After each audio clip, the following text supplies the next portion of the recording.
যারা Telegram use করেন আজকের এই ভিডিওটা তাদের জন্য অনেক ইম্পর্টেন্ট।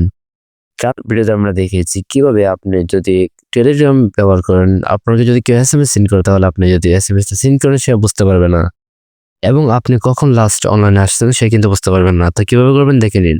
সো বন্ধুরা, সর্বপ্রথম চলে যাবেন আপনার ফোন থেকে টেলিগ্রাম অ্যাপে আসার পর এখান থেকে থ্রি লাইন অপশনে ক্লিক করে দেবেন এবং এখান থেকে সেটিংসে ক্লিক করে দেবেন। দেন এখান থেকে প্রাইভেসি এন্ড সিকিউরিটি অপশনে ক্লিক করে দেবেন। এরপর এখান থেকে আপনার লাস্ট সিন এন্ড অনলাইন অপশনে ক্লিক করে দেবেন। এরপর এখান থেকে এটা অবলিভিটি আছে এখান থেকে আপনার নোবিটিতে ক্লিক করে দেবেন এবং নিচে হাইড রিড টাইম নিতে নামে অপশন দিতে পাচ্ছেন, এই অপশনটা আপনারা অন করে দিবেন। That's it. এরপর এখান থেকে টিক বারে ক্লিক করে দিবেন, দিয়ে এখান থেকে ওকেতে ক্লিক করে দিবেন। দেন আপনার সেটিংসটা অন হয়ে গেল। এখন থেকে কিন্তু আপনি কখন লাস্ট অনলাইনে এসেছেন এবং কেউ এসএমএস দিলে সেটা সিন করেছেন কিনা কেউ বুঝতে পারবে না।